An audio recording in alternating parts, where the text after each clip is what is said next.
Welcome to church. This is a really short session thinking about the role of hospitality and celebration in the way we think about mission. I'm not sure those two words often get connected to the way we think about church. They're bolt-on things, they're things that we do on the side, but we might not think them as central to the way that we understand a transformative Christian community. Let's quickly unpack the word celebration, really quickly.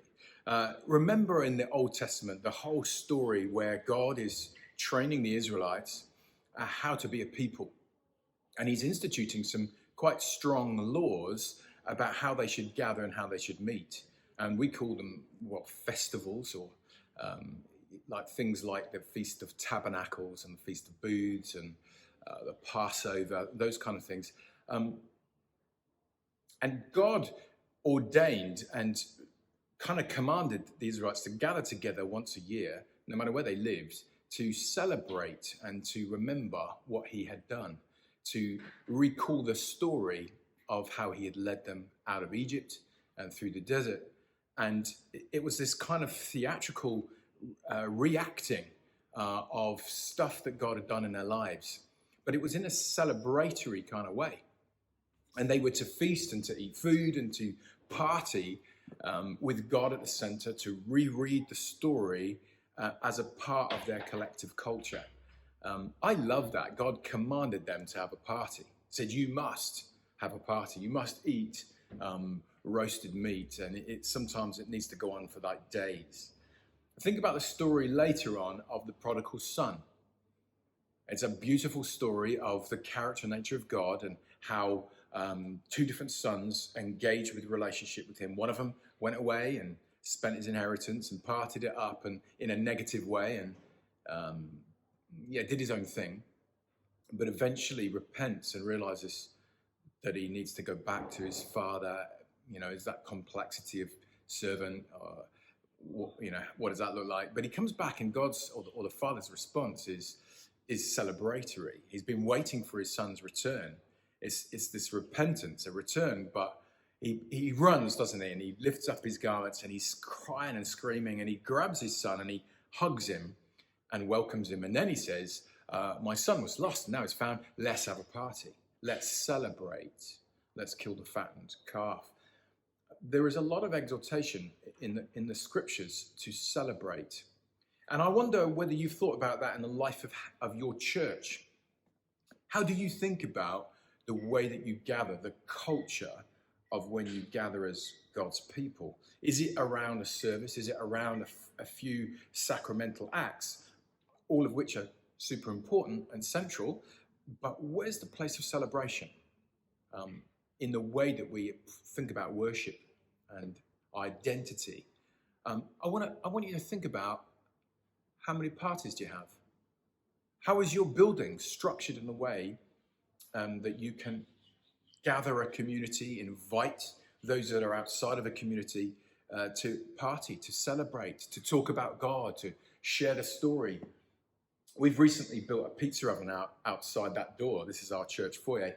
And I built it as an image, or as a symbol, if you like, of this is where we party. It's barbecue central. We've got a charcoal barbecue. I'd like to build or dig a honey pit there.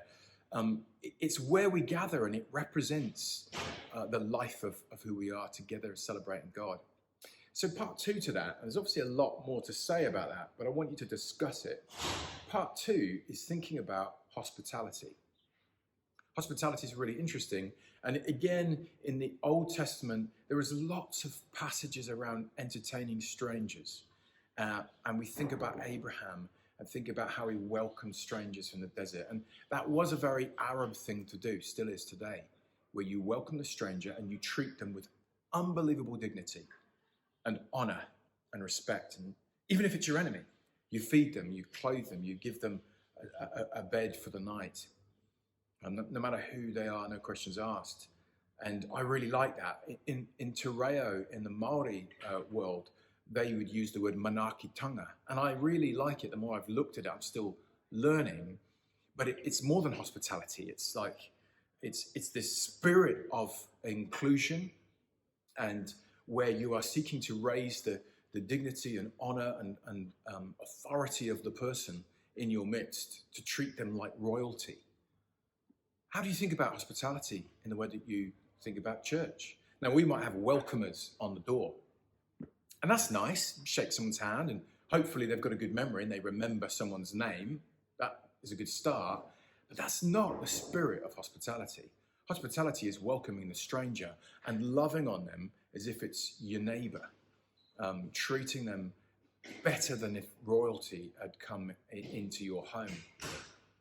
And I've kind of put it here in the foyer of our church. This is our foyer. We've got a little cafe, and we did it creatively. It's not the greatest setup, but it communicates something when people come in the church. They're like, "Whoa, wow, I'll have a flat white, thanks."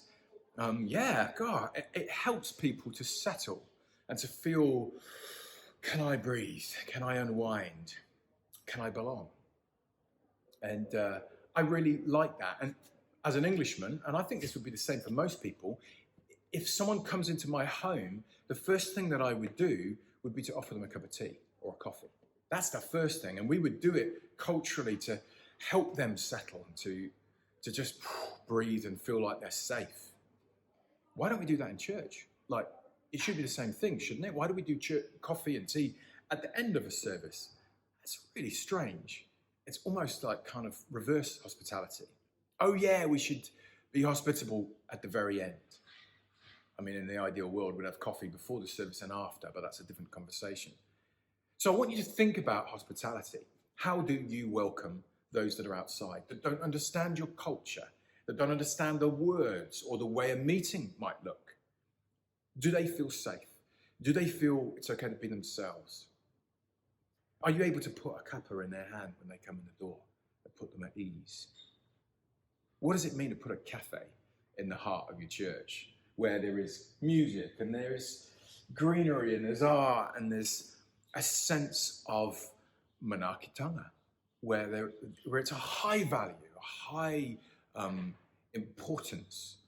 It's not separate to an ecclesiology that is around a service, but it is part of church. It's part of how we bring people on a journey and put God in the center. So have a think about it, talk about it, see where hospitality and celebration, these two kind of interesting things that I think hold hands, where they show themselves in the scriptures.